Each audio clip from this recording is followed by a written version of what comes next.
Hollywood has been using tech in movies since the computer was first invented, and they've been getting it wrong for just as long.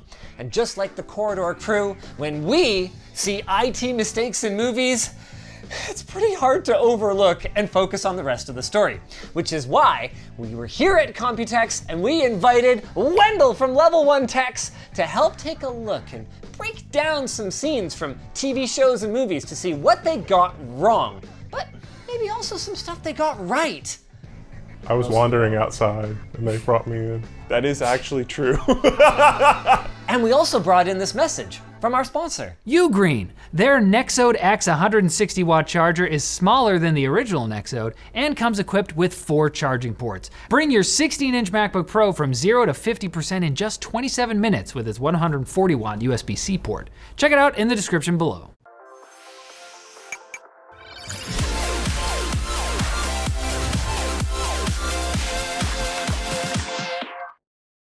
Starting with the TV show Bones, in season 7, episode 6, their computer gets hacked because someone accidentally uploaded a virus by scanning a skeleton. Let's watch. Once we scan the bones, the computer can predict scenarios consistent with the damage? Yeah. Now that's these realistic, highlights. especially these days. Okay, now the computer should tell us what caused the internal injuries. A gunshot? Whoa, There was whoa, no whoa, bullet. whoa, whoa, whoa, whoa, whoa, whoa, whoa. I'm not even into the computer stuff yet. And that is straight up not how that would work. It's not even pointing at a bone. Okay. They fire under the rib cage. I'm sorry, was it a shotgun? Whoa, whoa, whoa. What just happened? I think I smell something. System failure. I smell something. Oh wow.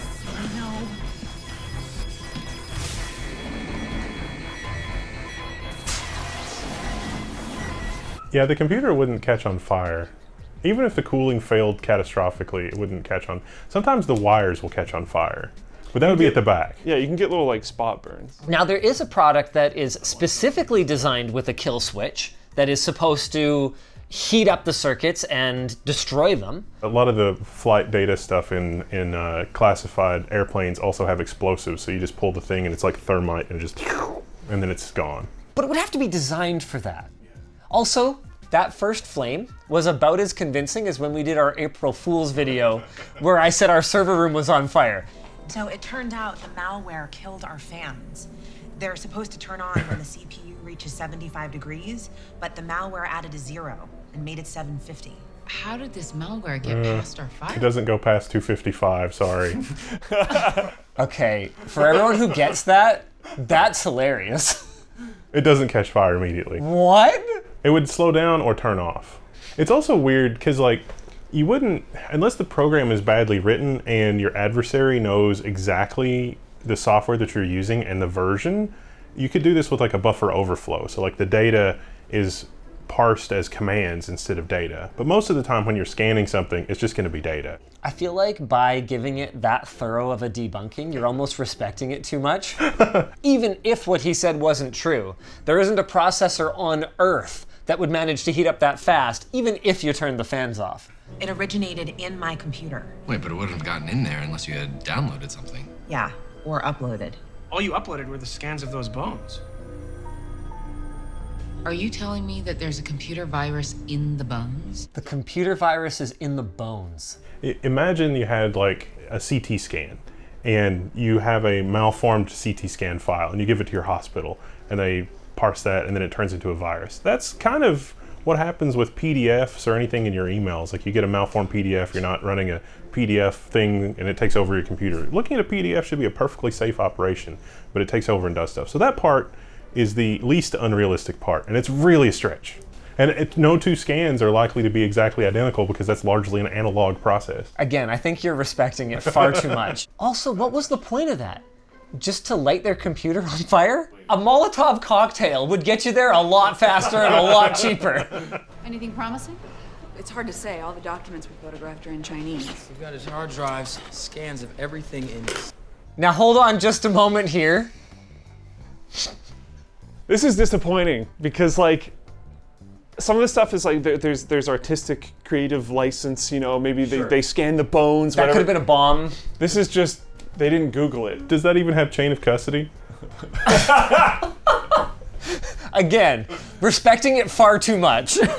Now, just a minute. We've got his hard drives. For one thing, that is one hard drive. For another thing, really? You couldn't afford any more than a doorstop power supply from the P3 era? Is that a 20-pin connector? Yep. Yeah, that's like a 300-watt power supply. You will have plenty of stuff to go through in the morning. He has so many questions. He's like, that's not a hard drive.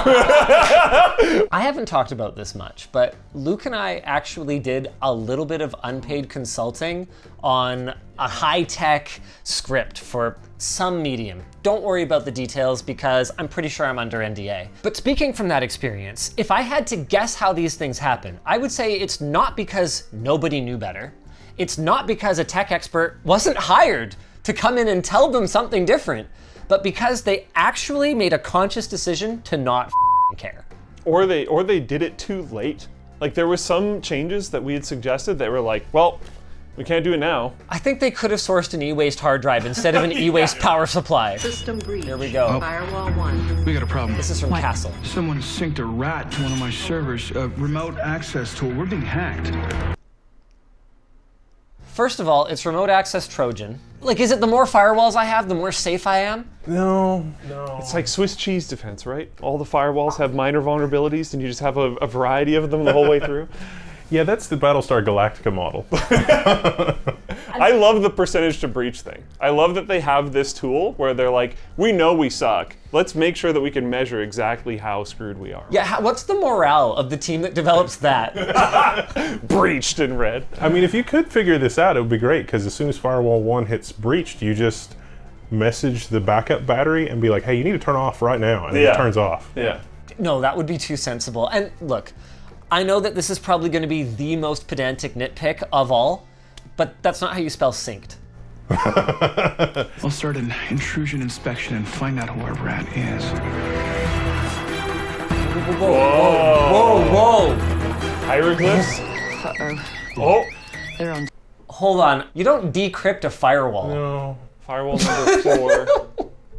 He stopped respecting them too much. His brain's broken. Yeah, it's not, this is terrible.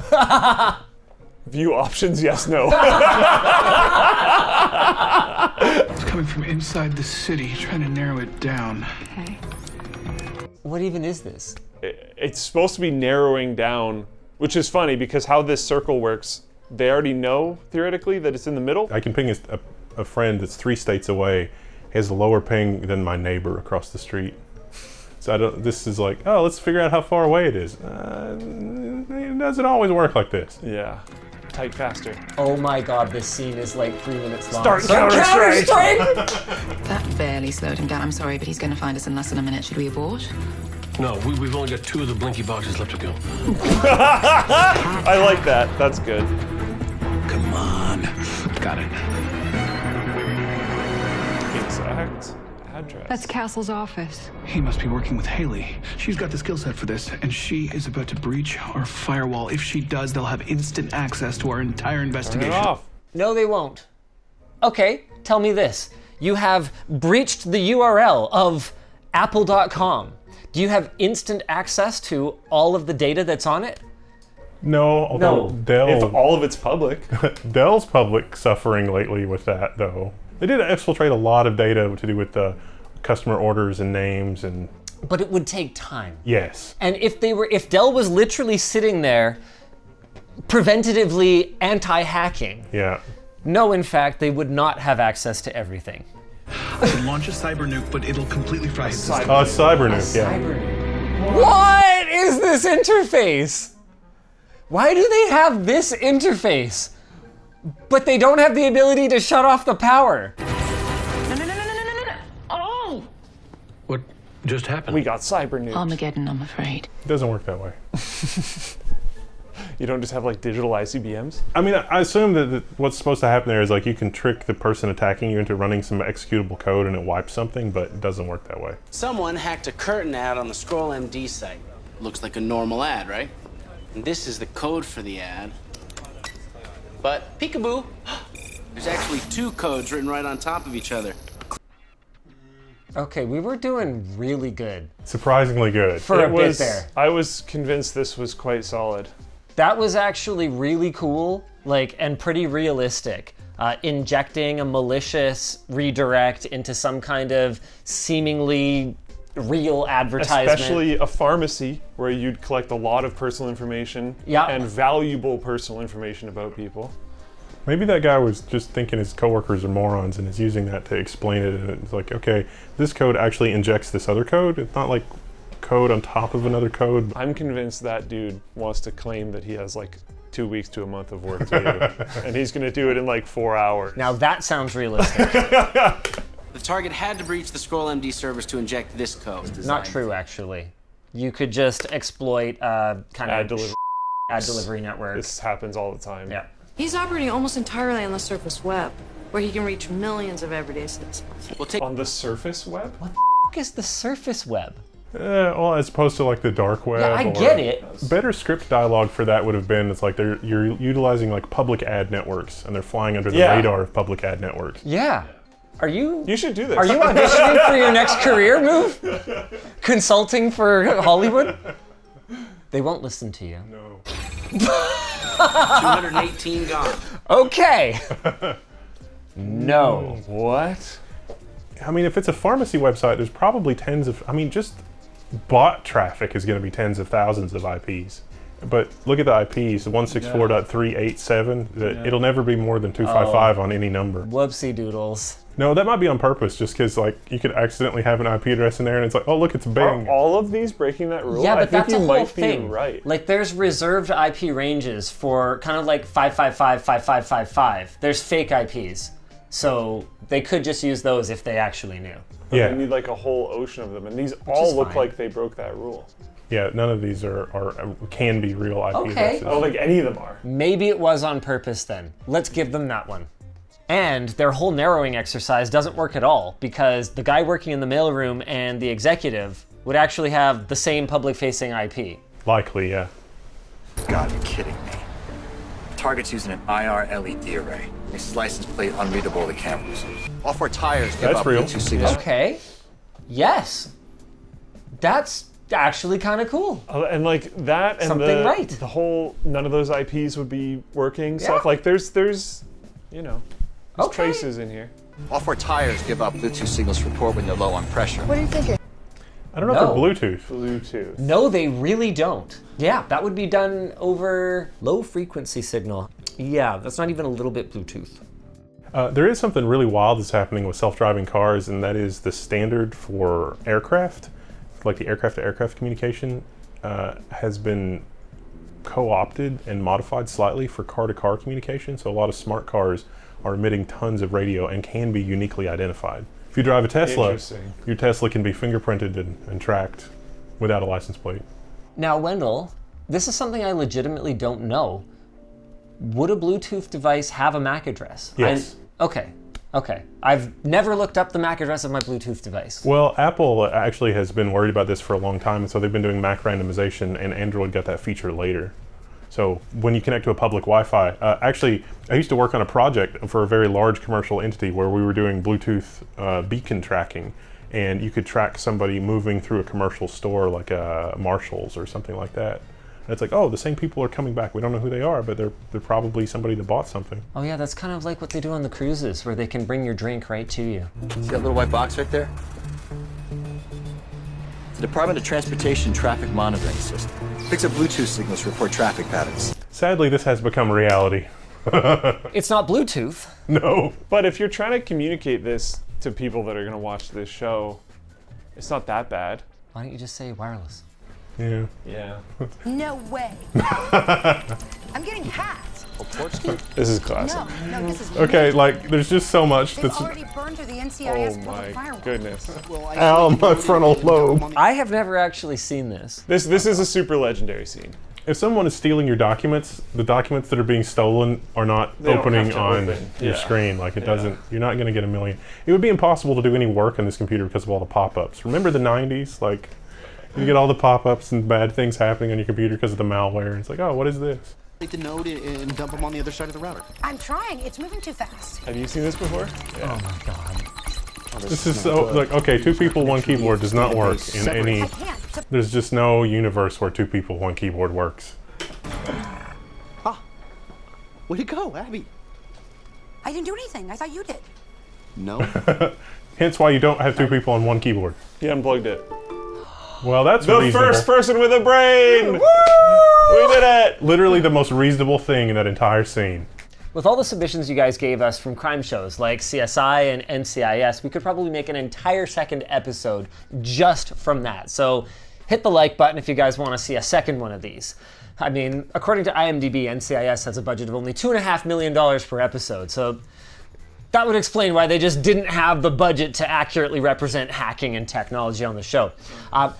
Let's pivot though and take a look at a movie that had a budget of a mere $200 million.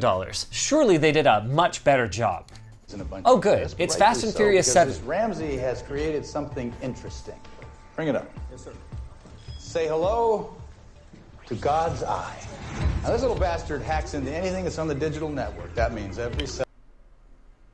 This is certainly the intelligence services want this. Yeah. If we look at it, it's like we've and they try to make components of this. The headlines for the Pegasus malware and the dual elliptic curve incursions by the intelligence services, and this is scary, close to reality, possibly, maybe. I say thank God it can only access anything on the digital network, as opposed to the analog networks that we're still rolling. One thing that I may argue is that I don't know that the Fast and Furious universe is actually the same as our own. Really? I think at this point, I think it's arguable that it is not actually the same universe. Dr. Chan, recalculate the new thruster data and relay it to Blue Oyster called immediately Instancia. Okay, roger that, Doctor. Fuck! What's wrong? Seriously? Auto-updating now? General, I won't be able to calculate the right data for the satellite for 49 minutes. How long till impact? 11 minutes and 44 You could seconds. probably do it on a different computer. Microsoft! It do be like that Okay, sometimes. this is actually pretty funny. But you could probably use a different machine on the network. I'm enjoying this one enough though that I don't feel like I need to pick it apart. It didn't pull me completely out of the scene. Elijah actually has some inaccuracies in there that we were supposed to notice. Their group policy almost certainly would have prevented an update from happening at such an inopportune time. Although Microsoft has started ignoring group policy. And they can for certain things. Yeah. Group policy is not as ironclad as it used to be. If they're like, Microsoft! if they're like, this is important enough of an update, they'll just... Our last clip, also from the Fast and Furious universe, as Luke calls it. Yeah. Мы прилетаем обратно в Москву в 9. Wait, he's in a giant motorcade in a city and they weren't sure? Okay, they found him. Upload those coordinates to Dom's nav. Copy that. So like, if that was a dude that was under surveillance already, and they had malware on his phone like the Pegasus malware, they absolutely could do that. Yeah. Turn the microphone on surreptitiously, like the whole 9. Also, am I going to be the one to point out that they have planes? Yeah, that are just in the air all the time. And yet they choose to pursue on the ground? In the Fast and the Furious universe, cars are the best thing I that see. exists at all, other than family. Well, wait, if they've got a New York police escort, just radio the New York police and be like, stop. This is what I've been saying. They had to try to track this person down, but they have a giant motorcade in the middle of a huge city. Wait, why do we need to read his license plate? This is what I'm saying. Yeah. They definitely know this is happening. Do these guys work for the Department of Redundancy Department? If you have this level of control, can't you just turn a stoplight red? Yeah. On every chip with a zero-day exploit and a 2-mile radius. Any idiot with a flipper zero can turn. Whoa. Every chip with a 0-day exploit in a certain mile radius. I thought, why do they need a chip with a 0-day exploit? They've got God's eye. They should have every. Well, they gotta use the orange text on the video. Hack 'em all. That's like in the Batman movie that made Alfred upset. Yeah. What does hacking... They're gonna start driving the cars to crash the motorcade. Oh my God. Excellent. This will also be a thing. Why would they want it to do that? Why would they want the windshield wipers to go? Now, there's a lot of intelligence services that would be really happy for this level of functionality because it's like, oh, look, this problematic person died in a horrible car accident. Whoops. Okay. Where did those coins come from? Whoa. Did the coins just come out of the ground? What the happened to that parking meter? I think those were added in post. Really? Also, notice how much rust there is on the ones that are real. Shoot their engines? There's people in those cars. Whoa. Did you see the spread? What are these bullets hitting? That's epic, dude. Oh, interesting. When you shoot the engine, it naturally diverts away. Massive thanks to Wendell for joining us to critique some scenes from TV shows and movies. If you guys have any suggestions for ones we should check out in the future, make sure you leave a comment with them down below. And while you're down there, why don't you check out this message from our sponsor? Squarespace! Creating your own website doesn't have to be difficult. And luckily with Squarespace it isn't. Their all-in-one platform makes it easy to get your website up and running quickly, and designing with their Fluid Engine site builder is easy. It's so easy. Start with a template and customize the details to your heart's desire with intuitive drag and drop elements on both desktop and mobile. You can also use their asset library to manage all your files from one central hub and use them across the entire Squarespace platform. Plus, with Squarespace's analytic insights, you can see what's working well and what needs a little TLC. Just a little bit, you know. And if you need help, Squarespace has got your back with helpful guides and a 24/7 support team. They do not sleep. Head to squarespace.com/LTT and get 10% off today. If you guys enjoyed this video, why not check out the one where James, my wife, and I watched some, in some cases, pretty scintillating tech ads. It was awkward. It involved a glory hole at one point.